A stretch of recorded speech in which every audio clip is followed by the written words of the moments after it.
Man, before I really got into anime at the age of like 11, I was watching stick figures beat the shit out of each other online. Peak times. Today, I'm gonna talk about my favorite stick fights. Let's get into... What the fuck is that sound? vibe, oh la la, ça va bien, ça décoiffe. Devil dream, menage a trois, you and your friend, avec moi, smoking something in the car. Now these two fights are hood classics. If you don't know the lore, I'll summarize it real quick for you. Basically, there's this wand that when wielded can turn you into the stickman and can also give you one wish. But you have to be a max prestige level stickman to be able to wield it. If you're not worthy enough and you try to hold it, then you die, bruv. You just die. Everyone's fighting over the wand like it's the One Piece, but almost everyone dies. Except for these two stickman who are him. They're both goats. They're the OGs, and for the purpose of this video, I'm gonna be calling them Ketchup and... Sorry.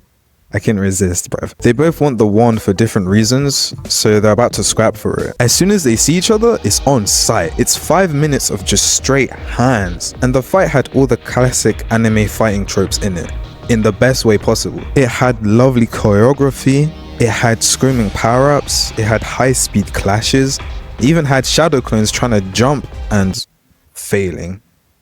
Oh my god, I swear to god, it doesn't matter which piece of media. Shadow clones are useless in a fight.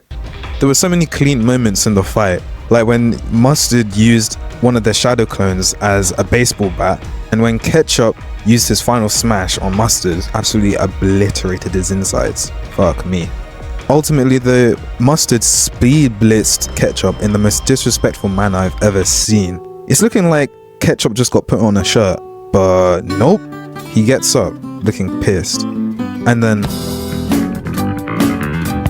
Come on, bro, don't end it there. It's just getting good. Animation takes a mad long time to make, so I knew I was going to be waiting for years when I was a kid. I thought I damn near would have had a wife and 3 kids before it came out. Thinking we would have gotten GTA 6, 7 and 8 before it came out, bro.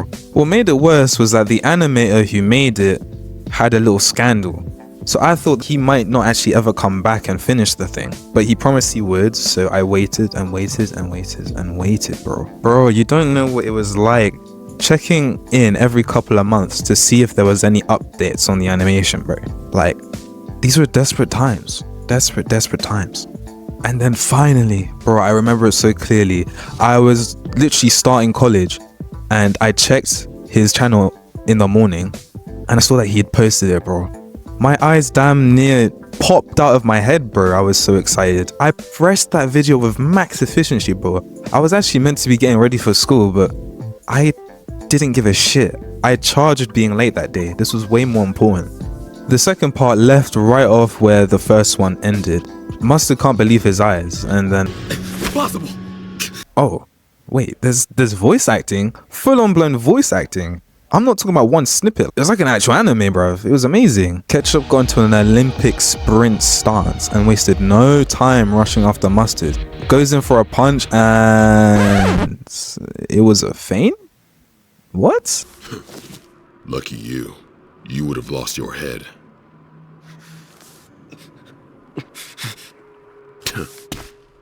Next time, you won't be so lucky. Oh nah, he's talking crazy. Right after he just got packed up as well. The audacity. Who does this guy think he is? But oh, they start scrapping again, and apparently Ketchup is really like that. It's clear to see that Ketchup was holding back in the first fight, and now he's done playing around. Finished already? Damn you! Fast, but weak. Nah, Mustard, please spin back, bro. This is a crazy upset right now. I don't know how to take this. Mustard had some clean moments after that, like this sick Matrix dodge, fire, or when he punched the shadow clones out of Ketchup. But ultimately, Mustard could not spin back. Ketchup hit him with like 3 ults. Hit him with the flying Raijin, hit him with the 1-inch punch, and to be honest, I didn't even know what to call this move. It's just cold. I should have known from the start, bro. Mustard just can't compare to Ketchup. Oh, that's so bad. Finger on the trigger. If a nigga wants some smoke, I let this chopper eat it liver. I came with the 38, I'm leaving with a body. So as usual, we start with two stickmen, and one's a green magician, and the other one's a Hakim.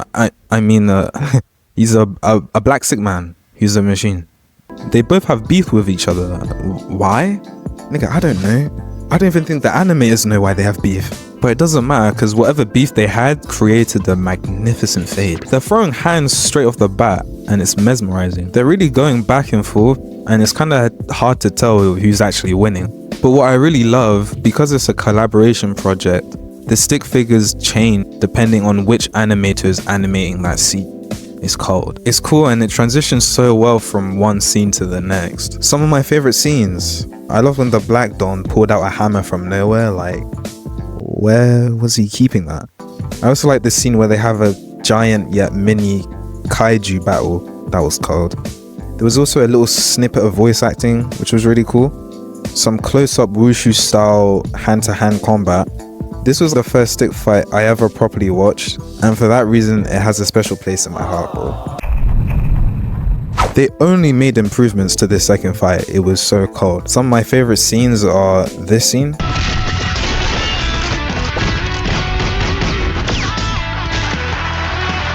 This scene.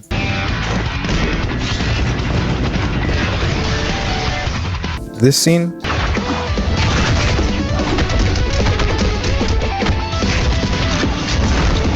And this scene.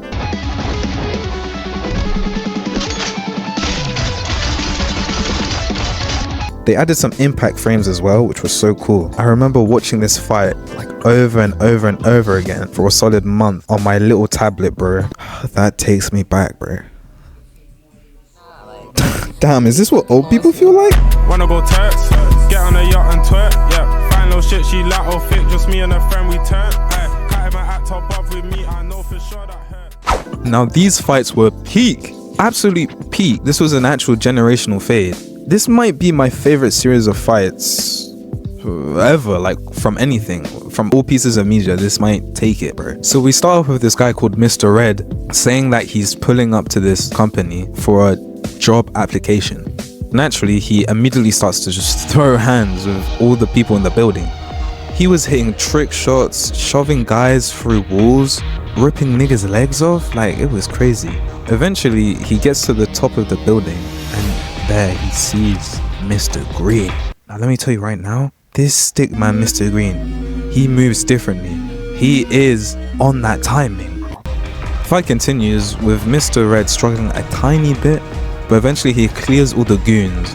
And no, not those types of goons. I mean these types of goons, bro. Come on now. Mr. Green somehow clears all the goons away with Control Alt F4, and they square up. Mr. Green's packing up Mr. Red at the start, to be honest. Mr. Green tells him to start getting serious, and Mr. Red does just that. He cracks Mr. Green, bro. And no, bro, not like that. Jesus Christ, bro, what is wrong with your mind? Get your mind out the gutter, bro. Like, can I continue, bro? Like, can I even move on?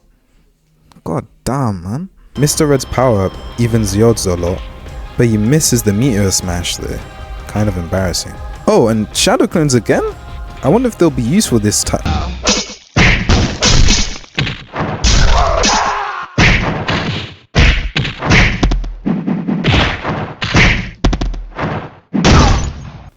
Figures. But apparently all that fighting really was just for Mr. Red's job application. It was like an interview.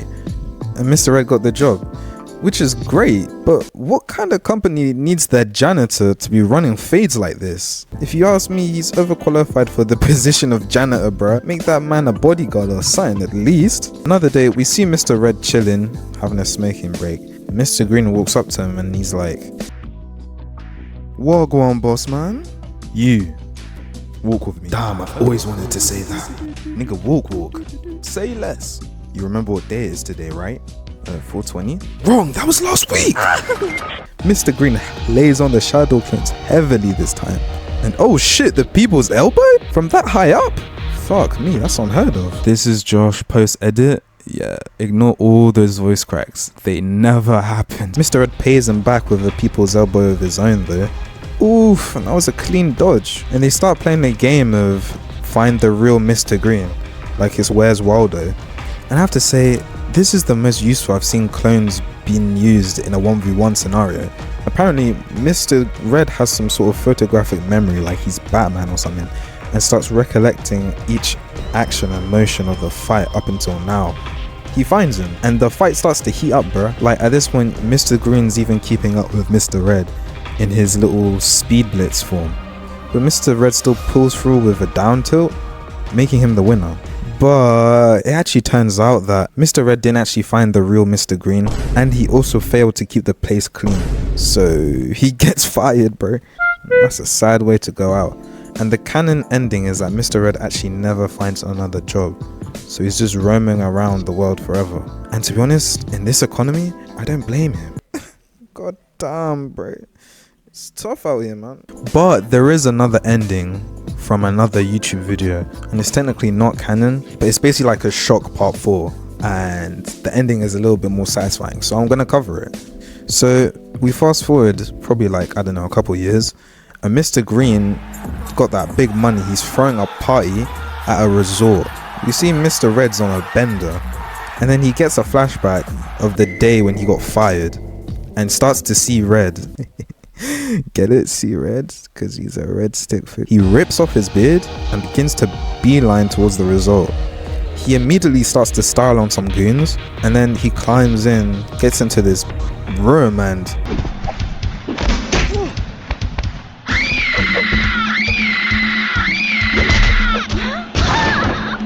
I really have like no words for that. We see the same big guy who got a fresh cut from Mr. Red the last time they met.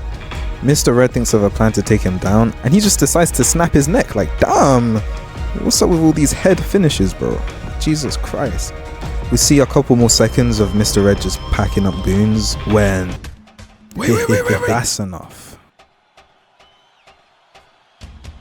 Steady. Hey, you've gained weight. Good one, pal. Ow, ooh, okay, uncle. Oh nah, this move was crazy. The human rope into the human skateboard? Never seen moves like this. They don't do that in anime. Well, actually, to be honest, I've seen more disrespectful stuff before. They proceed to have the most Looney Toony slapstick fight I've ever seen in a while. The cool thing is that they're smacking each other to the sound of the beat. It's beautiful and toony at the same time. There's a point where they're like fighting on the dance floor. They probably disrupted multiple two-mans that night, until Mr. Red ends the whole fight with a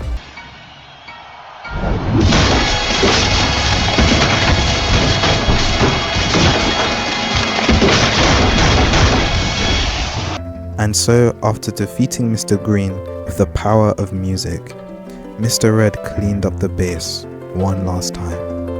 Mr. Red nicked all of Mr. Green's money and used it to retire. He then met a fine lady called Mrs. Blue. Then he cracks Mrs. Blue at least 3 times and had a set of red, purple and blue babies. And yes, that's the actual ending. If you don't believe me, go watch the video, bro. That's what it actually says. Anyways, I hope you enjoyed this. I'm gonna probably make more stick figure related videos. There's some Stickman games I like. I didn't even mention other animations like Alan Baker and his Animator vs Minecraft, Animator vs Animation series, Drunk Stickman, there's Beard Ninja, fucking me, there's Red vs Black, there's Gilded Guy, bro, there's so many cold ones out there. So yeah, I could easily make a part 2, 3 or whatever. How could I forget that GOAT Henry Stickman? Yeah, all classics. Anyways, thanks for watching, subscribe and that. Peace.